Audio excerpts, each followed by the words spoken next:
Welcome to our channel. If you want to restore deleted photos on Android, follow these step-by-step instructions to recover your images. Step 1. Open the Google Photos app on your Android device. Make sure you're signed in to the same Google account you used when the photos were taken. Step 2. Tap the library icon at the bottom of the screen to access your photo library and albums.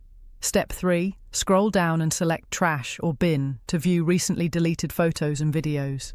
Step 4. Browse through the deleted items. Photos remain in the trash for 60 days before being permanently deleted. Step 5. Select the photos you want to restore by tapping on them. You can select multiple photos by tapping each one. Step 6. After selecting the photos, tap the Restore button at the bottom of the screen.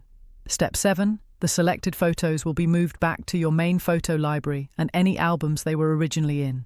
Step 8. If photos aren't in your trash, check if you have a backup enabled through Google Photos, Samsung Cloud, or your device manufacturer's backup service. These services may have additional recovery options. Don't forget to like this video and subscribe to our channel.